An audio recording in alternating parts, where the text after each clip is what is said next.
Superman: The Last Days of Lex Luthor. Mark Waid writing with Brian Hitch on the art, and this is a spiritual kind of follow up to Birthright, and it's it's about Lex Luthor going to Superman for help. Of course, he does it in the most Lex Luthor way possible. We'll talk about that in a bit. But he goes to Lex Luthor to Superman for help because he's dying. And this is something that I've seen in other stories before. Is basically Lex messing with kryptonite too much has led to him dying, like he's got cancer. So Superman, of course, isn't going to refuse, despite the fact that Lex is a piece of shit because he's Superman. There's a little twist there, though, where Lex has broadcast this conversation to the world because he wants everyone to hate him for helping Lex because everyone hates Lex. And I'm like, you devious bastard, it's genius. Well, it's one of those things, too, that he's making it like, Superman is in a rock and a hard place, right? Because, of course, he's going to help him. But now the whole world knows that he's going to help him. It's not like he can do it on the slide. So there's two things that this book effectively does after that point. Is you've got the present day stuff where Superman's trying different things to help him, and you've got an extended flashback portion of them as teenagers in Smallville, and some stuff there. And there's a brief glimpse at the start and the end of this tragic fire that obviously Clark feels guilty about. With Lex, which are obviously building up to in the flashbacks. And also it seems like Clark is writing an article about the final days of Lex Luthor, without revealing exactly how it's going to end yet.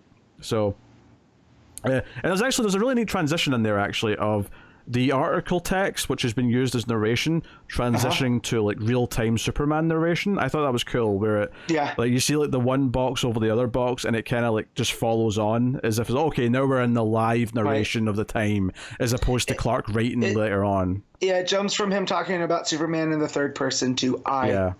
Yeah, that's real cool. I like that. So that's a neat little technique.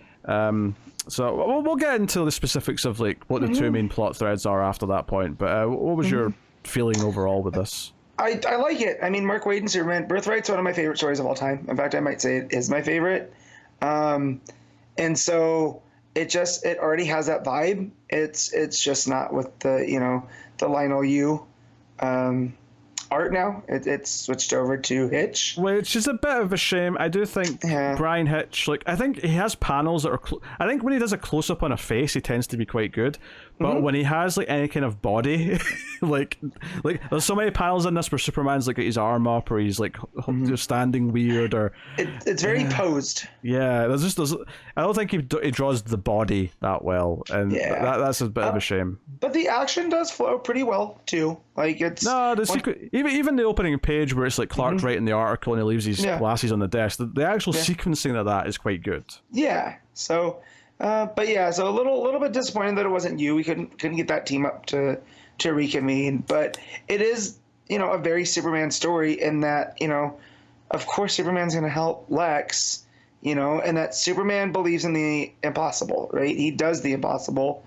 Therefore, nothing's impossible. And then you got Lex, who, not to say that he's hopeless, right? But he seems like he's out of options because he can't figure this out. And when we get the stories that when they start reflecting on one another, the young Clark and Lex, and their uneasy friendship with the uneasy partnership of Superman and Lex, they echo each other really well. And like Mark Waid's really good at this.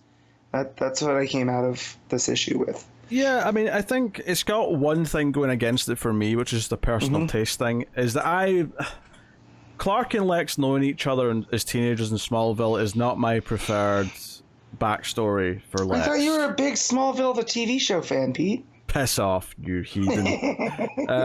It's not my preferred thing. Obviously, it's better than the Smallville TV show. I'm not going to say otherwise to that.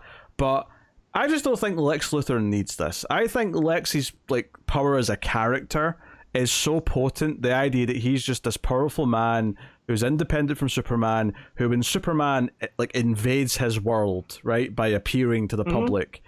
Yeah. I think there's so much power in that, and it makes him such a fascinating character that I don't think you need to like seed him into the backstory and Ghostmaker him effectively. Which, don't get me wrong, this has been done before. This is not just a Waid thing. This goes back to the Silver Age of having it, depending on who's telling the story, it was punishment for, messing around, so he got sent to this podunk little town. Yeah. It just happened by chance to be where Clark Kent lives. I just prefer a Lex that doesn't meet him until, he's Superman, right? In adulthood.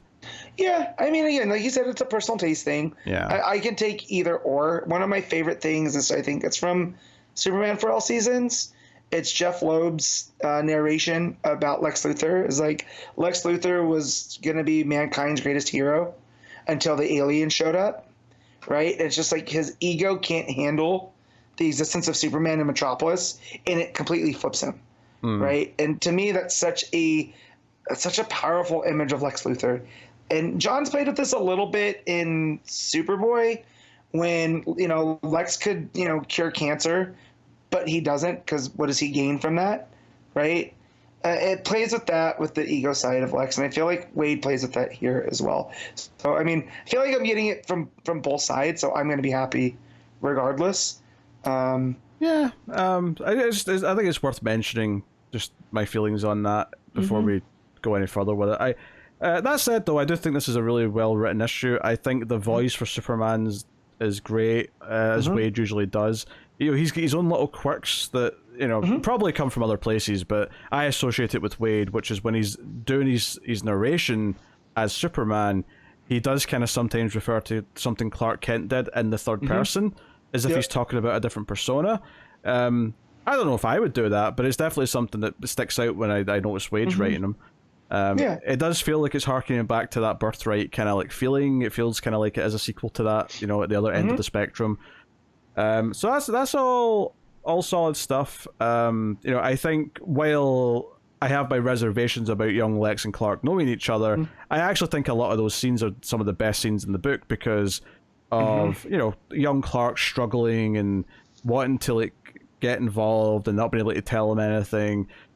Trying with this little asshole that he shouldn't really be trying with because young Lex is a dick, but he tries anyway. He relates to him because he feels like an outsider, and sure enough, what does Clark feel like? He feels like an outsider, and that's right, and that's that empathy that makes Superman Superman. Yeah, so he wants to connect with him, but he doesn't know how else to do it because it's not like he can tell him. Because if you say that Lex is an outsider, Lex is going to be upset. And one of the lines that struck me the biggest is I think it's younger Clark talking about Lex, and he says that he has all this room for all this intelligence, but he has zero emotional intelligence. It's because he always has to be the smartest guy in the room, and he goes and there's a scene where he's talking about this where he goes to fix one of the guys in Smallville's tractor because the exhaust is leaking, and he just without being asked, he just starts tearing apart this dude's tractor, and the dude gets upset with him. He goes, I'm trying to help you. Well, this town just hates me. And it's just like this, shitty little kid. And you're like, of course that's who Lex Luthor was. But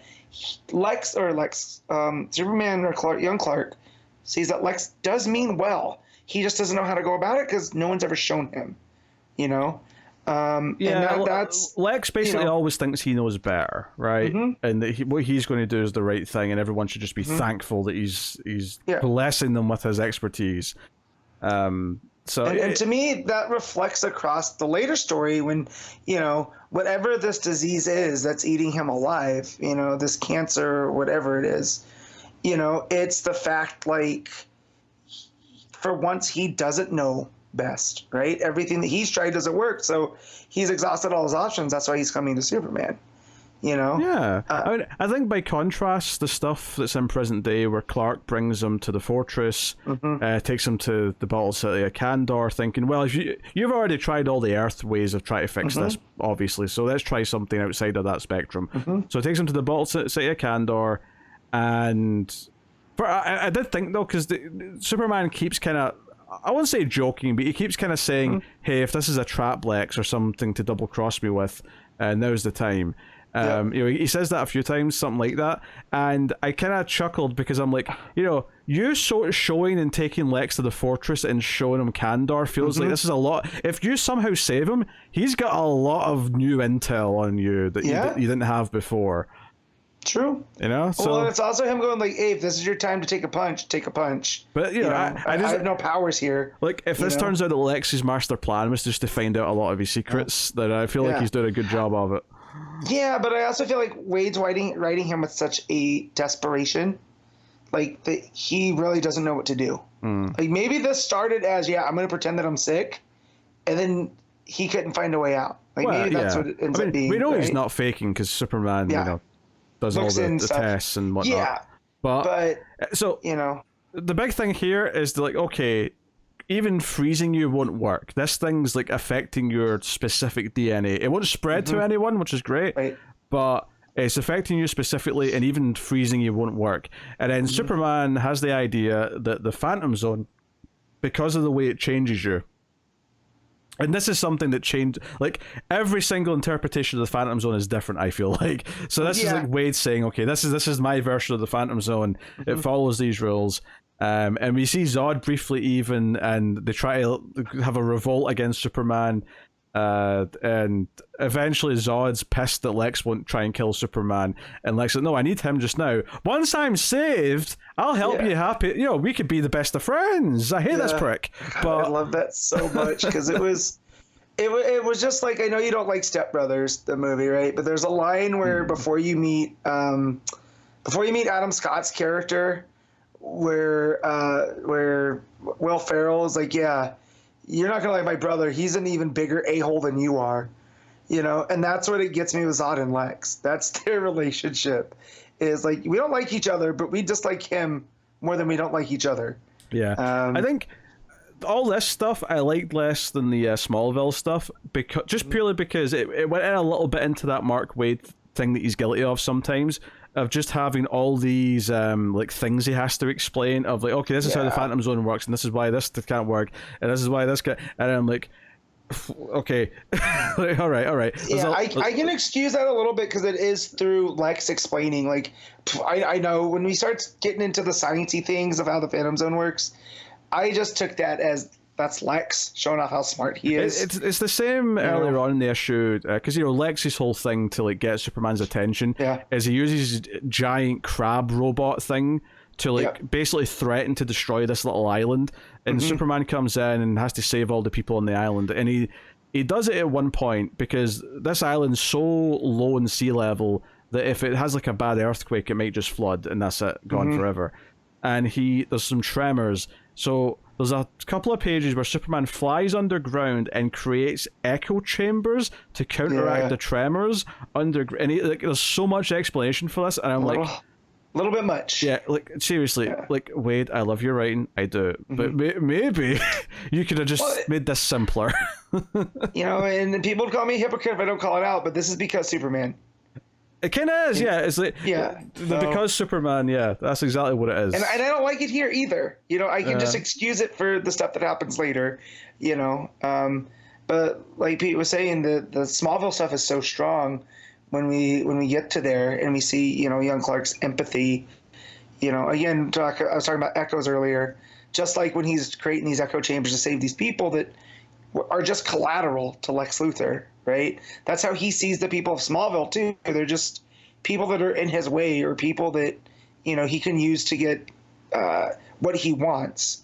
And you kind of feel this frustration through Clark, that like he's never going to learn. Why do I waste my time? But I waste my time because it's the right thing to do. And that conversation that Clark has with Mom and Pa Kent about Lex really solidified that for me. Yeah. I also liked Clark using his supervision to watch a movie at the drive-in through the wall, from miles away. I was going to say, but it needs sound as well, and I thought I can probably hear it as well. Yeah. He's Superman. He's probably hearing it as well. There. It's a big Warner Brothers logo, which obviously, I'm sure they can get away with that. Very funny. But yeah.